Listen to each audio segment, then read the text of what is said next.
Here we go, Grand Ole Lake to Cherokees this week. If you live in Oklahoma, I want to see you. Look, 46,000 acres. You see that behind me? Grand Lake. We're actually staying on the lake here today. It's going to be awesome fishing. Been catching. Let me just show you how my practice has been going.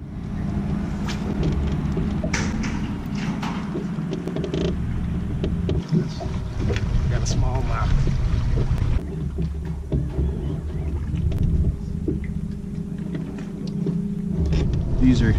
These are your Asian smallmouth. How I know it's a smallmouth, if you look, you can see the lateral lines.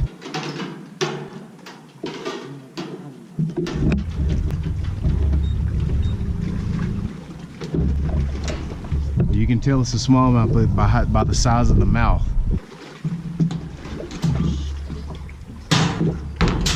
So yeah, Grand Lake. It's going to be a grand time.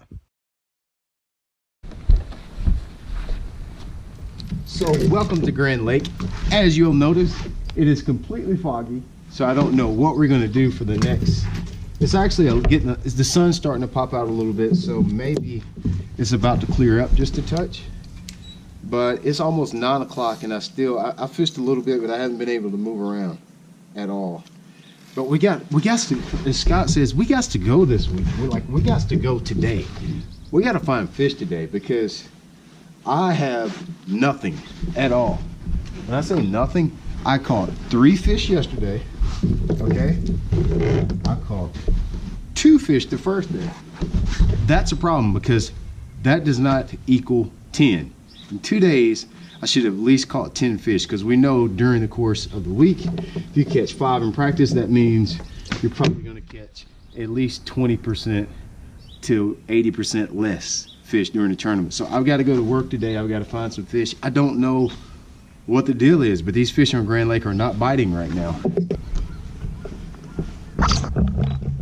Well, let me clean you up a little bit. How's that? Not that good, is it? Well, it was so foggy that there's a fog rainbow. Probably the most dangerous boat ride of my life.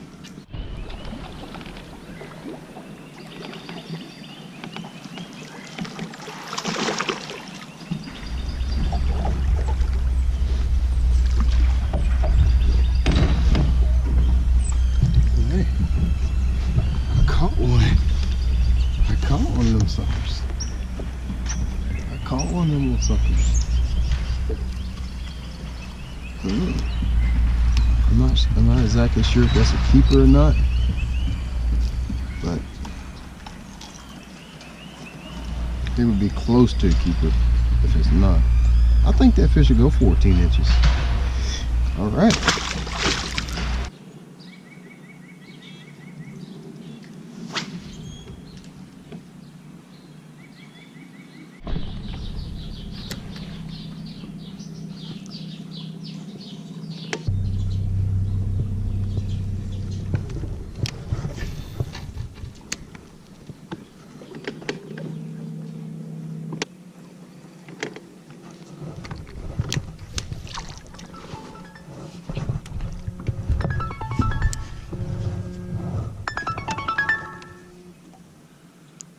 Yo, dog, hold on 1 second.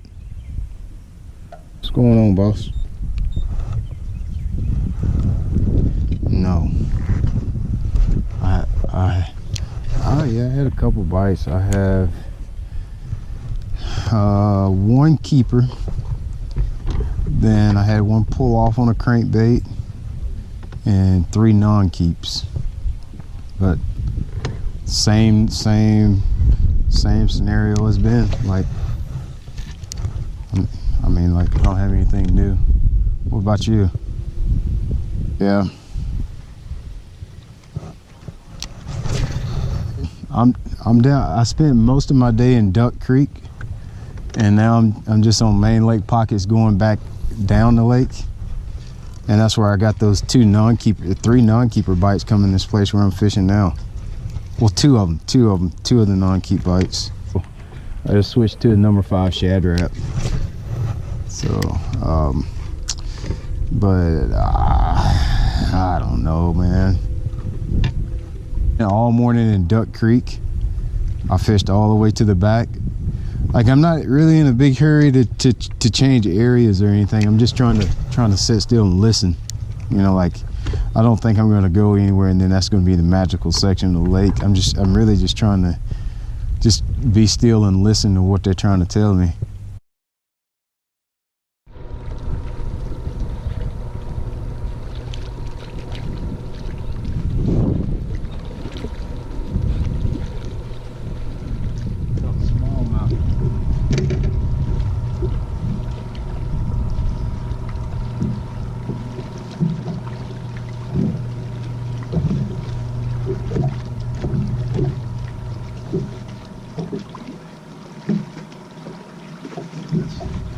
Got a smallmouth. It's a smallmouth. Call these Eurasian smallmouths. These are Eurasian smallmouth. How I know it's a smallmouth, if you look, you can see the lateral lines.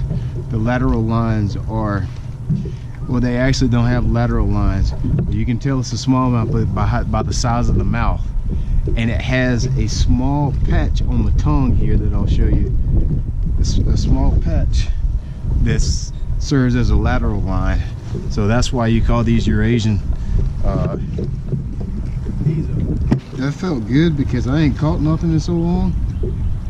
And I didn't even get to enjoy it because I was trying to hide it because there was another fish behind me. Another person behind me. I didn't even get to enjoy the bite. Feels good to have something tug on your line.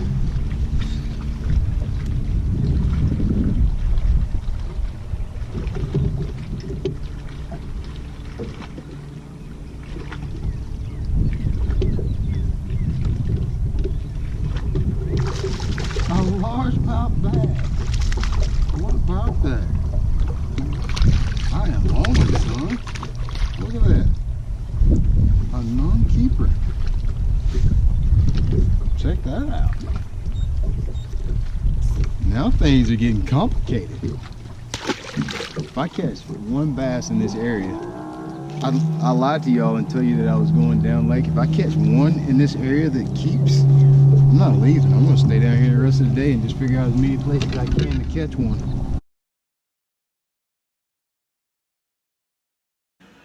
You wanna say hey, Brooks? You say hey? Okay, so today is Tuesday. It is day 3 of practice for Brian. And since I've talked to him on Sunday, haven't heard very many positive things about the lake. I say positive, that hasn't been like negatively, just like, oh, just bashing bad. But he's not really, finding a lot of fish. It's a tournament. Not exactly what you want to hear. It's really nice when he can say, like, it's great, I'm catching them, it's a monster fish out here, but that's not what's happening right now, so I am nervous.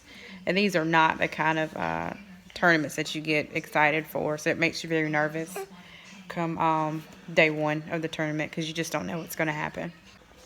Then, like, in addition to the lake not being so great right now, or the catching experience, Brian has managed to hurt his hand in some way.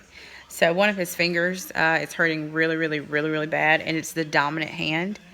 Again, guys, this is not what you want to hear. So, like, I'm paranoid. I'm just kind of like, babe, like, we just won a tournament. And so now we're here at the next one. It's just like, dun, dun, dun. Like, what else is going to happen? So, really, really praying, hoping that it gets better and he's able to continue fishing as normal, which he has been for practice, but I know he's hurting really bad and that's never cool.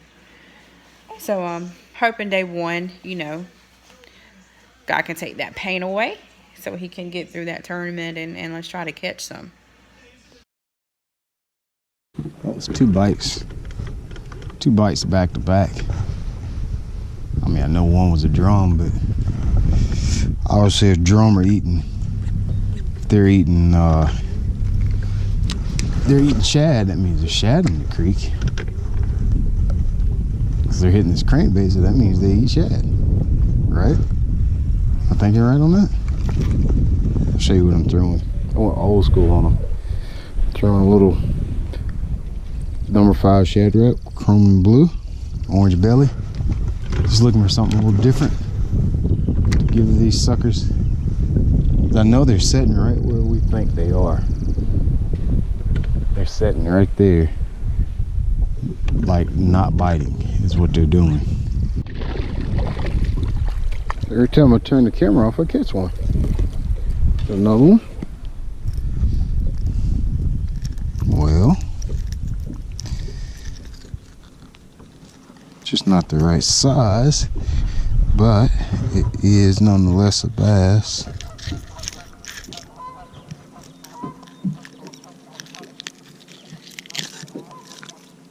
Okay. What do you think? 10 pounder? 14? I think not. It's right here on this little corner. Sorry, didn't catch all that on camera. I kind of had just turned the camera off. I don't remember why, I just know that I turned it off. And right on this little corner was Mr. Bass. They're right where we think they are, just looking instead of biting. That would be a problem for us, for you and I, as you're on here watching this video. But you notice I got to throw it on a spinning reel. You do not want to try to throw a number 5 shad wrap on a bait caster. It'll make you say words and do things that you didn't know you could do. If you try, it's hard enough throwing it on a spinning rod. It's tough. I mean, it goes wherever it wants to go. You don't fight a shad wrap. You just throw it and hope for the best. That's what you do with a shad wrap. Per usual this week, I have had 3 bites this morning. I lost one. I caught one that wasn't a keeper. And I caught one that was barely a keeper. So right now I'm fishing on the lower end of the lake. This is where some of the clear water is. I'll give you some context of what's going on right quick. The entire, not the entire lake, but most of the lake is pretty daggum dirty right now. When I say dirty, it's sediment filled, muddy. Doesn't mean you can't catch them in that, but it does limit some of the options you have because the water is so dirty right now. So I've spent 2 days or a day and a half piddling around in that dirty water. I haven't really done much in that water. So I've decided to come down the lake. Y'all, I fish slow, I've taken my time, I've used smaller baits, I've used bigger baits, I've bumped into rocks, I've bumped into sticks, leaves, I've cast over dock cables, I've skipped under dock cables, I got in somebody's yacht and fished off the top of that. I probably didn't do that, Bill Taylor, if you're listening, that was just a joke. Don't try to disqualify me. But I've done everything I know how to do. Slow down. The only thing I haven't done is really fish deep. I don't even care if they are deep. If it's one deep this tournament or all the fish are caught deep, then I have to just sacrifice it. I'm not going to catch them this week. I'm committed to fishing the bank. I'm committed to fishing the structure on the bank because I know that these fish live on the bank, 6 foot or less. That's what I'm committed to doing this week. So, what do? It's been tough. Use a lot of bad words. I'm just going to change areas again. I don't think really area is that big a deal, to be quite honest with you. But I'm just going to switch areas real fast. I'm going to go all the way back up lake. Right now I'm down at the dam. Next I'm going all the way back up the lake, fish around, take off a little bit, and that'll be the rest of the day. Just what you got to deal with. Everybody thinks it's easy when you come out here. It ain't easy. The whole week changes when you find that one little bitty, itsy, tiny, weeny little thing. Changes the outlook for the whole week. So that's what I'm looking for. Let's go.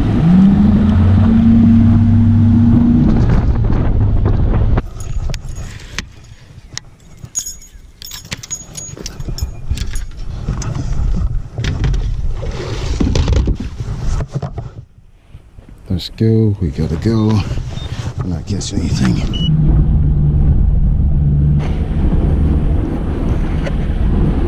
Yo! Huh? Oh yeah, they're like chomping today, dude.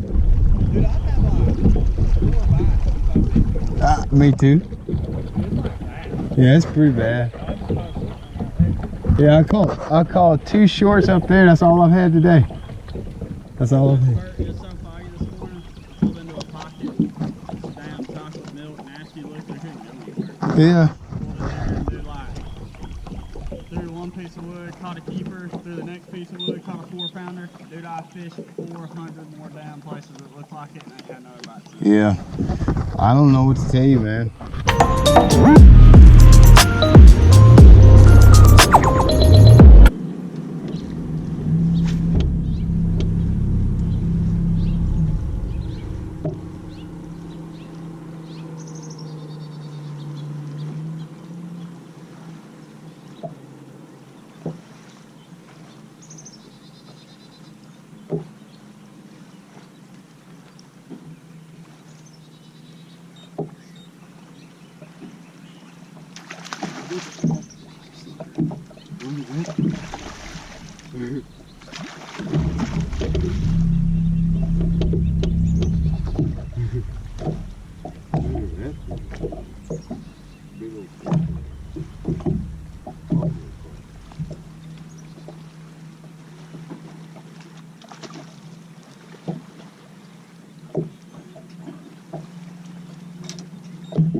Buffalo carp right there, dude.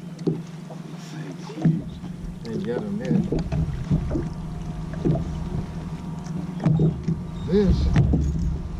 This right here. This is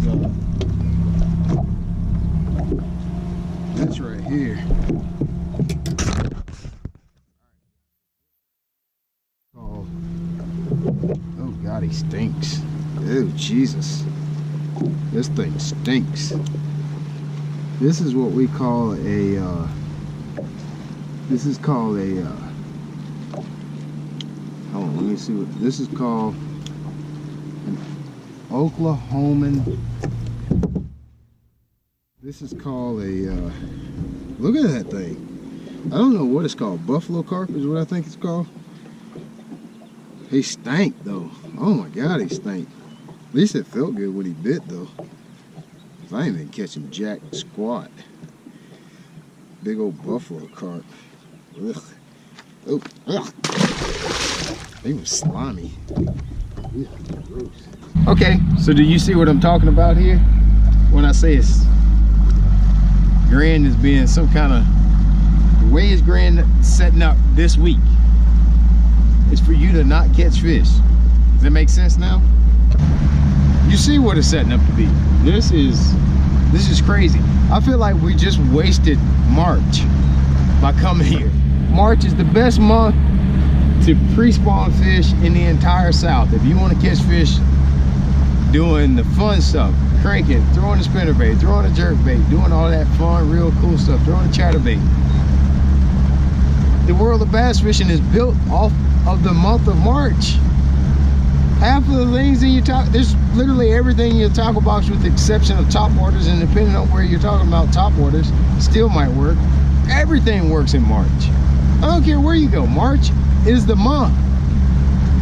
And then we come to Grand, and March is not the month. It's not the month to be, it's not the month. I mean, this is, it ain't setting up worth up.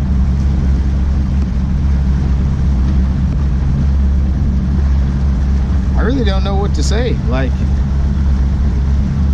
it's hard to change up. Stay in water, won't let you fish deep. So you gotta fish shallow. I've run pockets on all the ends of the lake. And this is what I got. This is what I got. Got about 20 more minutes left in official practice. I'm just gonna take it in. I done did what I can do.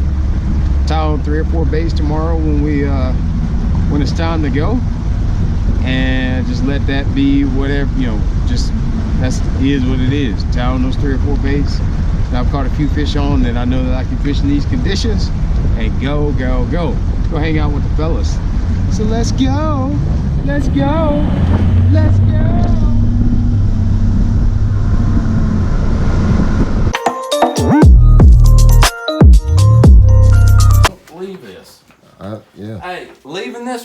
is like leaving your fishing rods. It breaks it down, man. It breaks it down. Not only does it tell you where to go, hold up. Not only does it tell you where to go, it tells you what to throw. Like for here, right here, for instance, number 27, 28, and 29, it shows a picture of a Rapala Husky jerk. What that is, that's a big name for a jerkbait. It's got a picture of the jerkbait. You ain't got to go in the store and say, dang, look at all these colors, man, all them things look good. You don't even do that. You find that one right there, you just go to the counter and say, look, man, you got this jerkbait? Do I need to bring the map in the store? Yeah, you got to take a picture of this jerkbait. Or you can take a picture with your phone, do a screenshot. I'm probably going to bring the map in there. Well, don't let anybody see this map. A white zoom fluke. Dang. I'd get a super fluke, because the regular flukes, you're going to have to throw it on a spinning rod. I ain't crazy about spinning rods. You'll never be able to I like to throw a bait caster, so I'd get the super flukes. They're a little bigger, a little heavier, a little easier to throw. Still a little tricky, especially into the wind. If the wind's blowing, you need to throw downwind. All right? Yeah. That means get up in front of the wind and turn around backwards and throw that way with the wind. With the wind to the the back. wind, like if you, you want the wind blowing your hair forward. Right. If you ain't got no hair, just kind of feel it hitting the back of your head. That's right. That's the way you want the wind blowing. So you throw it with the wind, is what that means. And it's gonna go farther, and you won't be throwing into the wind. You Is that on the map? I don't think those backlashes. I don't think that's on the map. That's a special map. We paid a couple extra dollars and got this map because it's got fishing hotspots. Fishing hotspots. It breaks it down. Breaks all of that. Down. Carolina rig plastic worms. I can't really talk about that. All right, man. Hey, I appreciate your time this morning. Thank you. And I'll holler at you in a little bit. You gonna get up now? I think so. All right. Here we go at the tournament launch this morning, getting ready for day one here at, what lake is this? Grand Lake, Oklahoma. So you guys seen what practice are like. You know what I'm up against this week. I always got the same story every time, but it is what it is. Let's go get the party started, man. There's a lot of opportunity out there that can be had today. So we're about to get started. It's where it all starts to get serious right here. You know, obviously practice was pretty intense in the fact that we didn't really catch a lot of fish. Things didn't kind of go the way we wanted it to. But you know, the last tournament we had at Seminole, I honestly, truly was not catching them. And you see that how that turns out. One thing I like about this deal is if there's ever been a tournament that's fair and everybody has a chance, it's this one. Everybody's got a chance, including me. Matter of fact, I feel like I got a better chance. After you win one, it's just like how you win at a club level. When you win, it's not so much that you feel entitled to win again, but even when, like at home, when I fish tournaments at home, you don't always feel like you're not always catching them, and sometimes you win, you realize the opportunity that's out there. And after winning one when I wasn't catching anything for 4 days, 4 days is not an accident. When you win over 4 days, that is not just some deal where you kind of got lucky. And this one, it could be good. It could hurt too. It could be easy to not do well in this one. One thing I like about it, even if you don't catch them on day one, you got day two, and you can really climb way up on the leaderboard. So you got a chance to kind of recover if you do bad. But I'm just gonna go and do the stuff that I know how to do. I'm gonna have fun fishing the way that I know how to catch fish, and that's it. Rely on that. There is no funny business out there trying this, trying that, trying the stuff that I know works. That's what it's gonna be this week. So let's dump this boat in and get Grand Lake FLW Tour stop number 4. Let's get it started.